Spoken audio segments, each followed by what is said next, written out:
Yes, and if everything's going to schedule, Mayor Johnson and the 46-member delegation should be speaking with the Holy Father, Pope Leo XIV, the first American Pope, Chicago born and bred, right now as this program is being broadcast in the Chicago area.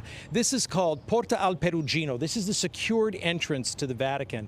And this is where about 15 vans arrived this morning with the Chicago delegation. People representing the business community, the religious community, and city government. They came in this way, but Mayor Johnson entered through the front of the Vatican. He took in that impressive sight of St. Peter's Square and St. Peter's Basilica. And then he entered inside the Vatican, where he was reunited with the Chicago delegation. He's first up with the Holy Father. He's scheduled to have a private one-to-one audience with Pope Leo XIV.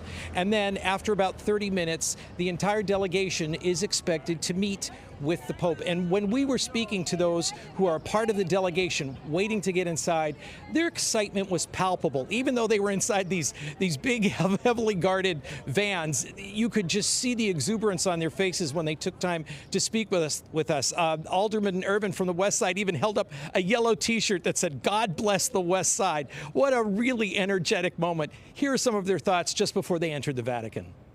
The very best of Chicago is going to be showcased right here in the Eternal City. So important that people of faith come to meet the Pope and to build community with moral leaders thinking about the global issues facing our world and that show up in our city, and to be in solidarity with one another. My very first international trip was in 1983 with my father when he came here to meet John Paul. I've been to Rome since, but I haven't been since his passing. It's been very emotional, but he came to meet John Paul to talk about the crisis in Haiti and the crisis in Cuba. Those two crises still exist, so I hope that at some point on our agenda for today to talk about what the Pope can do.